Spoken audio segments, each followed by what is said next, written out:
Whenever you're shopping and you decide to do some research on a product or service, and let's say you're on Amazon and you decide to check out the reviews and you go straight to the negative comments, I know I do that. I think it's important that you find out what people don't like about a product. So in this video, I'm going to do that for you guys. I'm going to talk about the 9 reasons not to move to Irvine, California, and that's coming from somebody that lives here. So this ought to be interesting. Stay tuned.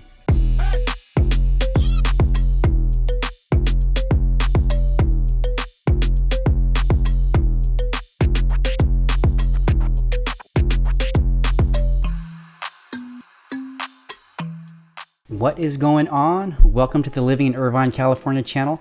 My name is Abiera. I'm a local realtor here in Irvine, and if this is your first time to the channel and you want to learn all about what it's like to live here, to move here, and to raise your family here, then do me a favor, go ahead and subscribe, tap that bell so you're notified every time I put out a new video. So I get questions all the time.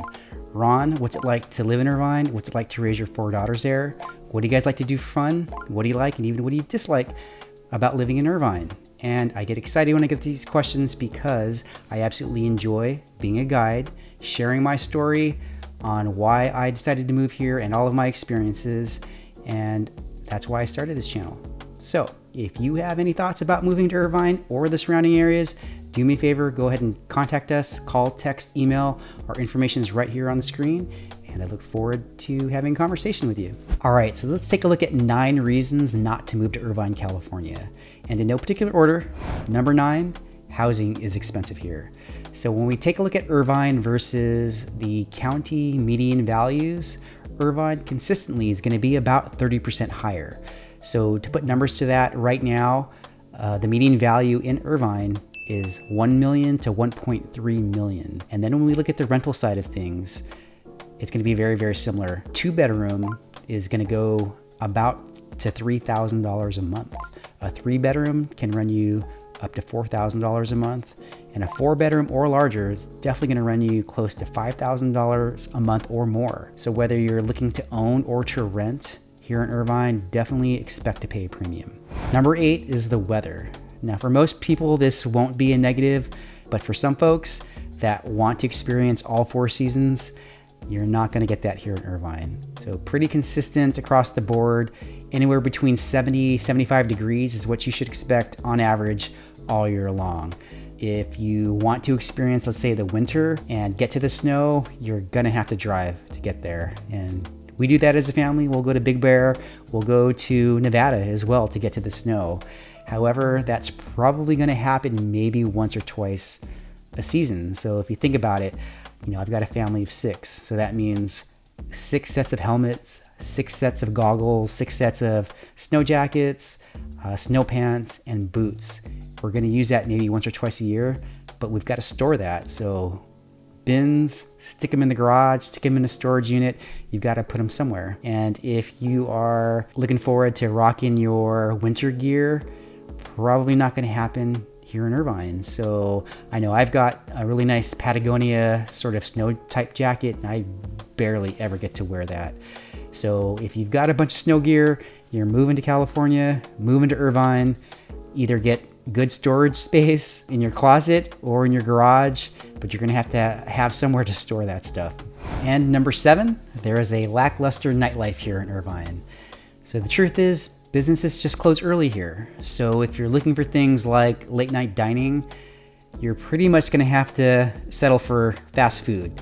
Now, I do know of one area in a shopping center called Diamond Jamboree that there are a couple of restaurants that do stay open late, and I believe there's sort of a sit-down atmosphere there. I don't know how late they stay open. I don't normally stay out that late, but I do know that it's there. A lot of people don't know that there is a comedy club here in Irvine. There's the Improv at the Irvine Spectrum. So there are a couple things you can do here late at night, but primarily if you're looking for late night dining, sort of bars, karaoke, you're gonna have to travel to get there. So the good news is that it's not far away. You can go to places like Tustin, Old Town Orange, downtown Santa Ana, and I've actually been to some of these places and they're pretty fun.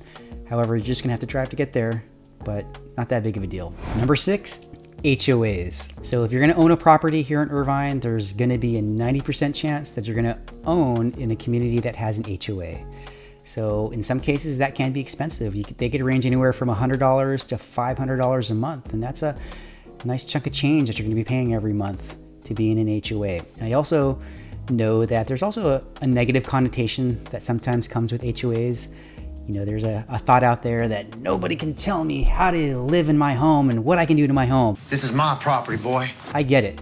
You know, nobody wants to have rules when they own property.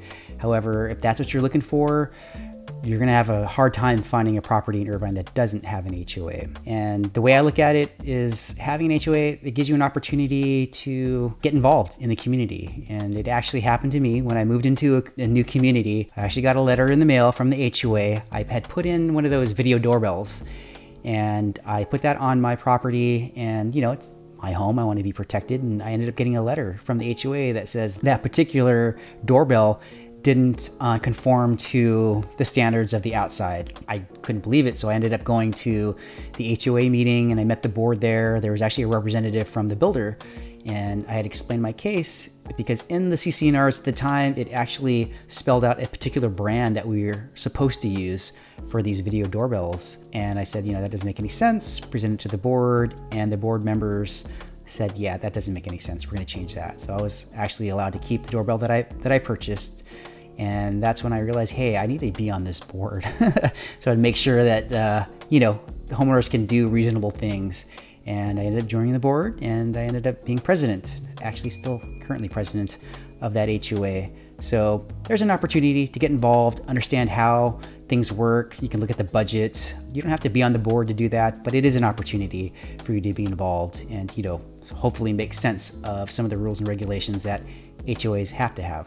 Number 5, earthquakes and fires. So we do live in California, so we do have earthquakes here. The good news is we haven't had a major one here in Irvine.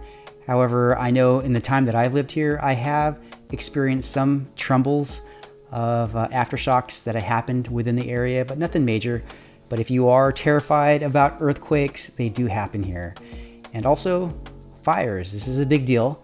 So here in Irvine, we experience something called the Santa Ana winds, where it gets really windy out here. And during that particular time of the year, things get really hot and dry. So when you've got dry vegetation with the winds and something sparks a fire, it can get big really, really fast. And most recently it happened in 2020. And we actually got evacuation orders. So it's a real thing here. Fires can spread really, really quickly, and something to be aware of. Earthquakes and fires do happen here in Irvine. All right, number 4, taxes and MELLO.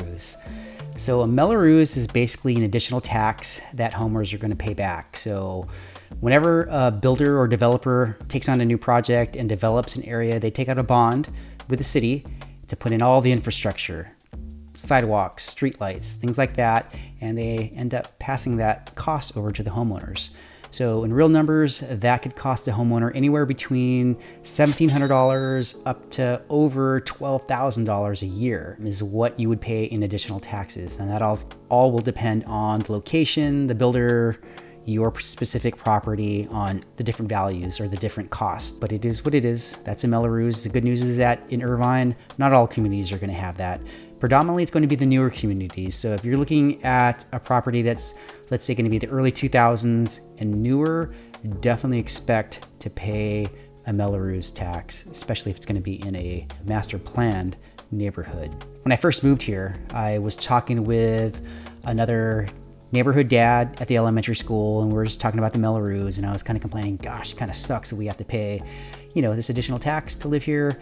And he said something interesting. The way that he justifies it is that if we lived in any other community and we had to send our kids to a private school, the cost kind of offsets, is that we don't have to pay for private school. We do have a MELLO, but we'd pay that amount somewhere else if we couldn't get into the schools that we wanted to. So I don't know if that's going to make sense for everybody, but the way I look at it, hey, if it makes you feel better about why you're paying more, then I'm all for it. I get it.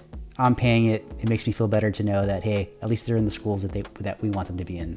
Number 3, you're gonna need a car when you live here in Irvine. And even if you're fortunate enough to work from home or even work in Irvine, you're still gonna need a car. You're still gonna need to get to the grocery store, to entertainment, you know, to get to the beach, to get to the snow. You're still gonna need to drive to get there. And, you know, we still have public transportation. There's buses and trains. And my brother, for example, he lived here in Orange County and he worked in downtown LA for a number of years, and he's able to take the train and it drops him off right in downtown LA. He did that for many years. However, he still needed to drive to the train station. So I really don't think that there's a way to get around having to need a car. So definitely that's something you're gonna have to plan on. The good news about here in Irvine is that if you do have a car, which most people do, there's not a lot of places that charge for parking, as opposed to being in places like LA. Everywhere you go, you're gonna have to pay for parking. Kind of sucks, but that's the good news. Everyone has a car here. However, there's not a lot of places that are actually gonna charge you to park, but you're gonna need a car here for sure.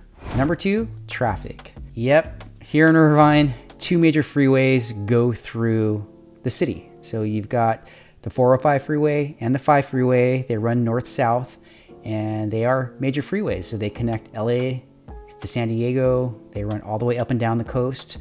And for whatever reason, traffic builds up around the Irvine exits. Don't know why, but it is what it is. There's always going to be traffic. One thing that I had to learn living here is that I got really used to using the Waze app. So if I have to touch the freeway for whatever reason, which I actually do daily, I always check the traffic to make sure that it's, you know, even if it is backed up, sometimes you can take side streets to bypass a lot of it to get back onto the freeway. If you're living out here, definitely take advantage of the Waze app or something similar that people use. And even within the city limits, we've got rush hour traffic. So here in Irvine, we have over, 250,000 residents. And like I said before, most people need a car, so most people have cars. Most families have multiple cars. So during traffic times or during peak hours, there's gonna be traffic even within city streets here in Irvine. So be patient and be safe on the roads out there. And number 1, childcare is expensive. So this is something you're definitely gonna have to plan for. For the newer families, if you've got pre-K, kindergarten age children, keep in mind, school is usually going to be half day. So you might end up dropping off your children at 8 a.m. and you might have to pick them up at 11:30. So that's not very long. So you have to account for the rest of the day.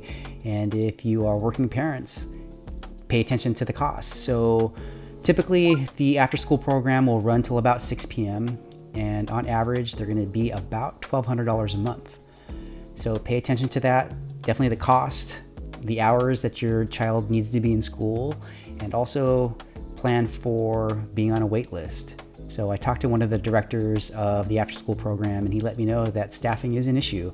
So they've got sort of a ratio that they want to keep within, 14 students for every faculty member. So a lot of the enrollment is going to depend on how well they can staff that position. So definitely pay attention to that. Childcare is expensive and you could be on a wait list. So that's it. Those are the 9 reasons not to move to Irvine, California. Hopefully you got some value out of this. Maybe you can see this as an opportunity for you to read or at least hear about some negative reviews of living in Irvine from somebody that lives here. So do me a favor, go ahead and comment below. Let me know if there's anything that I missed or anything you do want me to expand upon. Again, you're gonna get a perspective from somebody that lives here. And if you have any thoughts about moving to Irvine or the surrounding areas, go ahead and contact us, call, text, email. Our information is right here on the screen. I look forward to having a conversation with you. Thanks for watching, and I'll see you on the next one.